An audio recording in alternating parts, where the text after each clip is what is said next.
بسم اللہ الرحمن الرحیم۔ نبوت مل جانے کے بعد 9 برس تک نبی اکرم صلی اللہ علیہ وسلم مکہ مکرمہ میں تبلیغ فرماتے رہے اور قوم کی ہدایت اور اصلاح کی کوشش فرماتے رہے، لیکن تھوڑی سی جماعت کے سوا جو مسلمان ہو گئی تھی اور تھوڑے سے ایسے لوگوں کے علاوہ جو باوجود مسلمان نہ ہونے کے آپ کی مدد فرماتے تھے،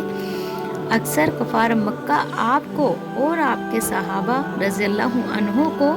ہر طرح کی تکلیفیں پہنچاتے تھے، مذاق اڑاتے تھے اور جو ہو سکتا تھا اس سے درگزر نہ کرتے تھے۔ حضور صلی اللہ علیہ وسلم کے چچا ابو طالب بھی انہی نیک دل لوگوں میں تھے جو باوجود مسلمان نہ ہونے کے حضور صلی اللہ علیہ وسلم کی ہر قسم کی مدد فرماتے تھے۔ بس 10ویں سال میں جب ابو طالب کا بھی انتقال ہو گیا تو کافروں کو اور بھی ہر طرح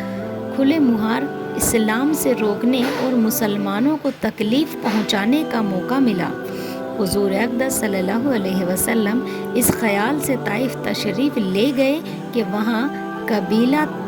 ثقیف کی بڑی جماعت ہے، اگر وہ قبیلہ مسلمان ہو جائے تو مسلمانوں کو ان تکلیفوں سے نجات ملے اور دین کے پھیلنے کی بنیاد بڑھ جائے۔ وہاں پہنچ کر قبیلے کے 3 سرداروں سے جو بڑے درجے کے سمجھے جاتے تھے گفتگو فرمائی اور اللہ کے دین کی طرف بلایا اور اللہ کے رسول کی یعنی اپنی مدد کی طرف متوجہ کیا، مگر ان لوگوں نے بجائے اس کے کہ دین کی بات کو قبول کرتے یا کم سے کم عرب کی مشہور مہمان نوازی کا لحاظ سے ایک نواری مہمان کی خاطر مدارات کرتے،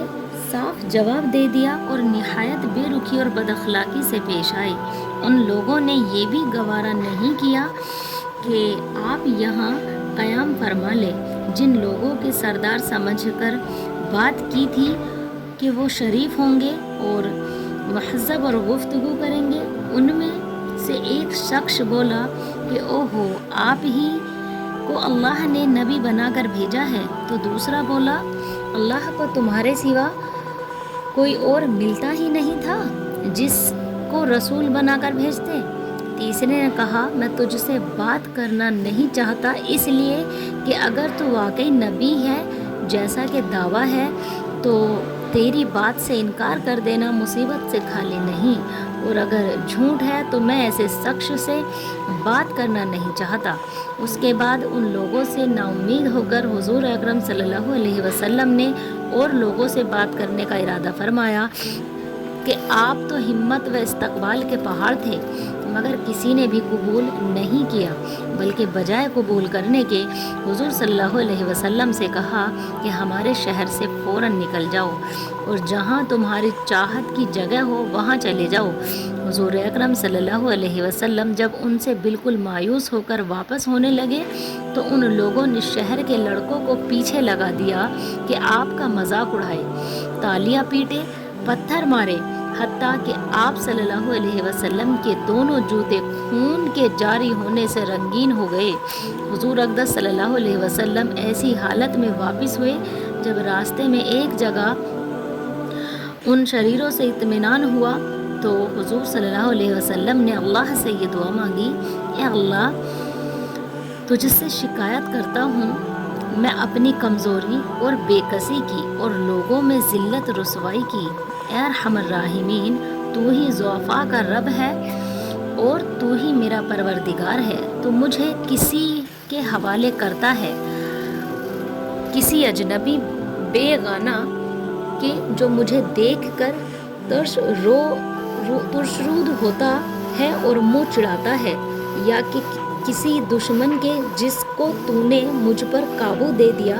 اے اللہ، اگر تو مجھ سے ناراض نہیں ہے تو مجھے کسی کی بھی پرواہ نہیں ہے، تیری حفاظت مجھے کافی ہے۔ میں تیرے چہرے کے اس نور کے طفیل سے جس سے تمام اندھیریاں روشن ہو گئیں اور جس سے دنیا اور آخرت کے سارے کام درست ہو جاتے ہیں، اس بات سے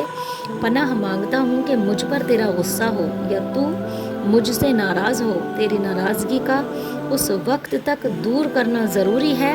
جب تک تو راضی نہ ہو، نہ تیرے سوا کوئی طاقت ہے، نہ تیرے سوا کوئی قوت ہے۔ ماشاءاللہ۔ مالک الملک کی شان قہاری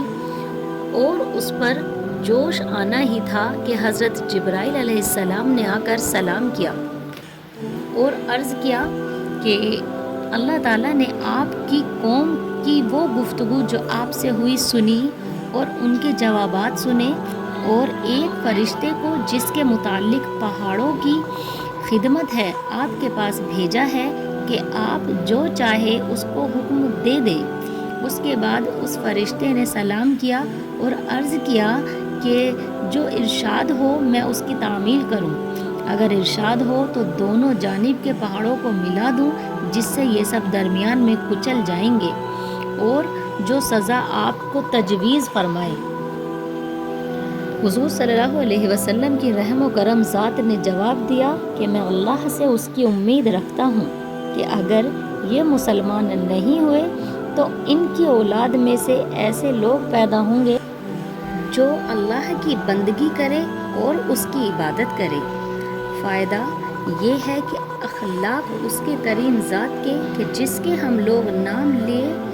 کہ ہم ذرا سی تکلیف سے کسی کی معمولی سی گالی دے دینے سے ایسے بھڑک جاتے ہیں کہ پھر عمر بھر اس کا بدلہ نہیں اترتا،